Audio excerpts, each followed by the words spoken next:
சுற்றுலாத்துறைக்கு கிழக்கு மாகாணத்தில் உள்ள சந்தர்ப்பங்கள் குறித்து தொழில்துறையினரை தெளிவூட்டும் மாநாடு கொழும்பில் இன்று நடைபெற்றது. கிழக்கு மாகாண விவசாய கால்நடை உற்பத்தி கைத்தொழில் அபிவிருத்தி மீன்பிடி மற்றும் சுற்றுலாத்துறை அமைச்சர் ஹாஃபிஸ் நசீர் அகமது தலைமையில் இந்த நிகழ்வு இடம்பெற்றது. எவ்வாறு கிழக்கு மாகாணத்தினுடைய சுற்றுலாத்துறையை அபிவிருத்தி செய்ய முடியும் என்பது பற்றி நாங்கள் கலந்துரையாடினோம்.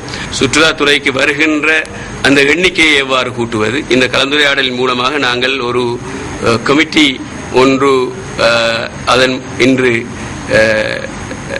அப்பாயிண்ட் பண்ணப்பட்டு ஒரு கமிட்டி ஒன்று நாங்கள் உருவாக்கி இருக்கிறோம். அந்த கமிட்டி இதை தொடர்ந்து